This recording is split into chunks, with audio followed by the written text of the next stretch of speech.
Hey guys, welcome back to another episode of Michael Heslop Review. And I know, guys, I know, I know what you guys are gonna say. Michael, where have you been? Why haven't we been getting our weekly updates? Why are we not getting our videos as we used to, basically? And I have one thing to say, guys. I've been really busy. I really was really busy, and I do apologize for that because I did commit and say that basically we'll be start dropping videos consistently. I'm gonna be start dropping videos on a regular weekly unit. But guess what, guys? I do farming. For those who know, I do farming on the side basically as my main or sometimes my side hustle basically. And as you know, the sorrel season is coming up, Christmas is coming up, and so I have to be planting a lot of sorrel seedlings. I did do some videos basically in regards to the sorrels and some other crops that I'm basically planting, so you guys will be seeing that. But while I was absent, guys, you guys was reaching out to me like crazy, like, Michael, we love your tech videos. I saw persons reaching out to me with iPads, like, should I still use the iPad 5th generation? I have to give them like advice on that because, as you know, guys, a lot of the people who watch my YouTube channel and come on sometimes are people who, especially with certain videos basically, they are people who are trying to conserve some money basically in this time of, the economic system that we're in now. So people don't want to spend money if they don't have to spend a specifically amount of money on a particular product if they don't have to. So nobody wants to spend nowadays, if they don't have it, $1,000 if they don't have to spend it and get the same features on a different device basically. So what a lot of persons have been asking me, hey Michael, I want a budget friendly phone and so forth, and I'm thinking about a particular phone. But what I noticed was that most of the persons that were reaching out to me, the particular phone that they were asking me about was the iPhone 10R, the 10s, and the iPhone 10. So I said, you know what? I need to do a video. I need to do a video. So, but the main phone that I see most person were asking me about, like, they have a child and they want to purchase this phone for their child to, welcome their child into the Apple ecosystem. And that phone was the iPhone 10, because here in Jamaica the iPhone 10 is very cheap now. It's like around $18,000 to like $24,000 thereabout. You could get it even cheaper depending if the phone is refurbished or it has any like small damages and so forth that are minor, and depending on the storage as well, because it does vary from storage to storage. You have 64 gigs, 256 gigs, and so forth. So I decided to do, basically get the phone, try using it out, and see if it was actually still worth it. So I got the iPhone, let me just pull it up here. Okay, the iPhone 10. So this is the iPhone 10, as you guys can see here.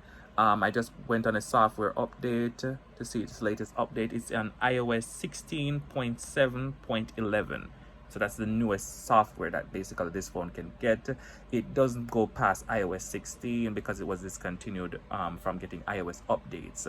The iPhone 10s and 10R, they can go up to iOS 17, but they are also being discontinued. They won't be getting iOS 26. That will only be going to the iPhone 11 and newer. So if you don't have an iPhone 11 or newer, you won't get iOS 26. But what a lot of persons don't know is that when a phone is discontinued, it's not done. So not because it's not getting the latest features that means it's done. Because when you go into the app stores on each of these phones, basically you look at the apps, certain apps basically, they still support the older version. So let me just go quickly on this and type in like an app that most person use, like especially young children who are gamings. This is like Subway Surfer. So Subway Surfer is, let me see what it requires. So it's compatible with any phone that's iOS 13. Let me just see if I can get a close up on this. It's compatible with any phone that's iOS 13 or later, and this phone is on iOS 16. So this is still compatible. Let me go on Instagram just to type this into.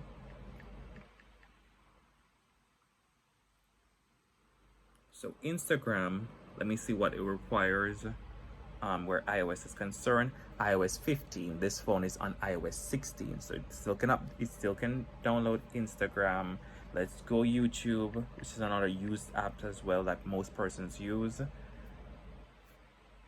Let's pull this up here. YouTube, iOS 16.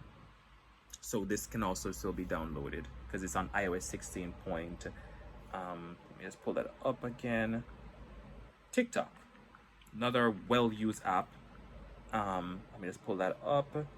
TikTok requires, let's pull this up, iOS 12. So this is compatible with almost basically not just the iPhone 10, but even older phone like the iPhone 7 can get TikTok. iPhone 8, well, iPhone 8 and 10 basically has the same chips. Basically, where the iOS is concerned, they both stopped at iOS 16. So this phone, I've been using it for the last 1 month and a couple of weeks basically, and it's been going good. I mean, I've used a lot of the storage out of it basically, because you can see this at 256 gig, and I've used 234 out of it because I use it also to do like my work stuff as well. So I just convert everything over from my main phone, which is the iPhone 15, over to this basically. So it does take up basically the same amount of storage where that was concerned, and I've been using it as one of my secondary daily drivers for the last 1 month and a couple of weeks, and it has been doing good. The only issue I have with it basically is that the battery does run down a little bit quicker than the other phones basically by a large shot, but that might be due to the battery health. Because if you go into general, let me go down to battery. So you go into settings and you type in battery, and you go to battery health. You can see that basically this device is on service and it is at 76%. So the battery is really degraded on this. I did get this on eBay Marketplace. I didn't buy it in Jamaica basically. So I bought it on eBay Marketplace, and they go for anywhere between like around $80 on eBay to like around $100 on eBay. They might be going down more now since the iOS 26 is coming out and the new iPhones are coming out now. So the prices for them will go down drastically. You probably could get it on eBay for like $69, $70 thereabout. After that period basically has passed. So one of the good times to buy it would be after the new iPhones drops, because the other iPhones do deteriorate in prices and the prices do go down for them as well when a new iPhone drops. So if I bought that for $80, it might be a lot more cheaper, more or less, because iPhone do take they basically do hold their prices sometimes, but it will go down a little bit. So it might be like around $70, $75, $80 same way, because this was a 256 gig, so it's a very good buck. You can store a lot of stuff on it, on the device basically. So it's great. From a usability standpoint, I would say try to get it on an battery health of around 95 to 100, because then the battery will last you a lot longer. But in terms of usability, guys, it is still worth it. I would say it's still fairly worth it basically in 2025, because most of the apps that you're going to be using on a day-to-day basis is still supported on the device. Most apps are still running at iOS 15, iOS 16, and so forth. Even PayPal, which is a business app, is still at iOS 15 if you're using the business aspect of it.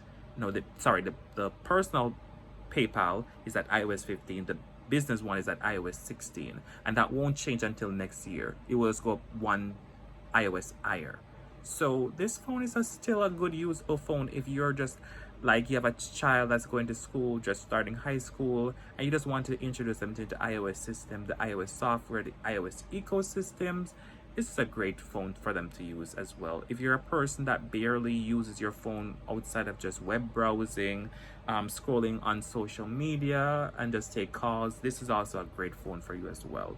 It's just a great phone for somebody who is doing just the basics but not doing too much, because as I said, the battery does take a hit when you're doing like heavy intensive stuff like gaming and so forth. But if you're just doing generalized stuff, basically the iPhone 10 is a good phone for you to use, because if somebody's looking at you from the front, basically on how this phone actually looks, you don't know what kind of phone the person is using. Every iPhone basically has this notch. Only like the iPhone 14 Pro and upwards basically has the notch, so that will basically be the difference. But from the iPhone 10 go right up to the iPhone 14, it's basically that. It's this notch thing up the top, and most person don't even know the difference between the notches. Some person know that, well, like an in-depth iPhone person will know that, okay, that notch looks like an iPhone 13, but most persons basically just know that it's an iPhone that ranges between the iPhone 10 to the 14 that has that notch. So persons won't really know what type of phone you're using if you basically have this phone just face front. They'll say, oh, it's an iPhone. It's when you turn the back, you know that this basically is a 10 because of the camera modules on it and so forth. And it's the same look that's on the 10s, which is just recently just not getting that update. So persons won't know that you're using the 10 versus the 10s. And the 10s is just basically just not getting the iOS 26. So you're still good. If you're working on a budget and you're trying to get certain things done, you just want an iPhone, but you don't want to spend too much money. You just want to spend as minimal as stuff. Maybe you're on a tight budget plan and you're just trying to see what phone is good for you. Or if you have a child, basically, you don't want to give them an expensive phone because they may destroy it, and you just wanted to bring them into the Apple ecosystem because you may have an iPhone. It's easy to like airdrop things from your phone to them and just basically sharing and support. It would be a good phone to use. I think in 2025 and in 2026 as well. You may want to upgrade when it comes on closer to like next year, when a new iOS comes out after, because then some of the apps will start to need iOS 17. A lot of them will start using like iOS 17 and so forth, like some more apps that you basically would be using. So, but up until 2026, like late 2026, I think this phone is a very good phone to use. If as I say, if you meet the criteria of those things that I was saying. So yeah, the iPhone 10 is still worth it, I think, in 2025. Don't see a problem with it. If it's using it for 6 weeks, it works like a charm. Only things that my battery health does, because of battery want to service. But you can get one on eBay and on other third-party sites basically for a good buck, where money is concerned. It's pretty cheap, and you can basically use it as your daily driver. So I will start posting back, guys, because as I said before, I'm kind of finishing up everything where farming is concerned with seedlings and getting them up for the December period. So I'm going to be starting dropping videos more often, and I am going to be a little bit more consistent with the tech videos this year and so forth, and moving forward. So remember to follow me on all social at Michael Heslop Review. That's on Instagram, that's on TikTok. My TikTok page was private just a couple weeks ago, but I'm gonna be taking it off private, so you can follow me, guys, on TikTok, on Instagram. Yeah, and I'm also gonna create a Twitch, so I'm gonna be on Twitch as well, basically to give you guys some insights on certain things that I know. And I'm gonna start dropping a lot of tech videos that you guys love. My next video should be on the iPhone 11 Pro Max that I've also been using as my daily driver, and a lot of tech products as well that I've also been using over the last couple of weeks, just to give you some insight on them. I'm gonna be doing a day in the life, day in the life of using some of these tech products, so you guys can understand how these products actually work and use and all that stuff. But I'm still waiting on some products that I need, like my GoPro and some selfie camera sticks that I need to actually do these vlogs and so forth. A drone that I purchased as well. I'm still waiting on them, guys, to make sure that these videos are more, up to date, right? But that said, guys, thank you guys so much. We are now at 700 and I think 41 subscribers, so we have grown. The last time I think was at 720, so we have gotten 21 people new, even though I have not dropped a video. So we're gonna keep growing, we're gonna keep rising, and let's go. Remember to follow me on all social at Michael Heslop Review, and I'll see you in the next video. Bye, peace, and blessings.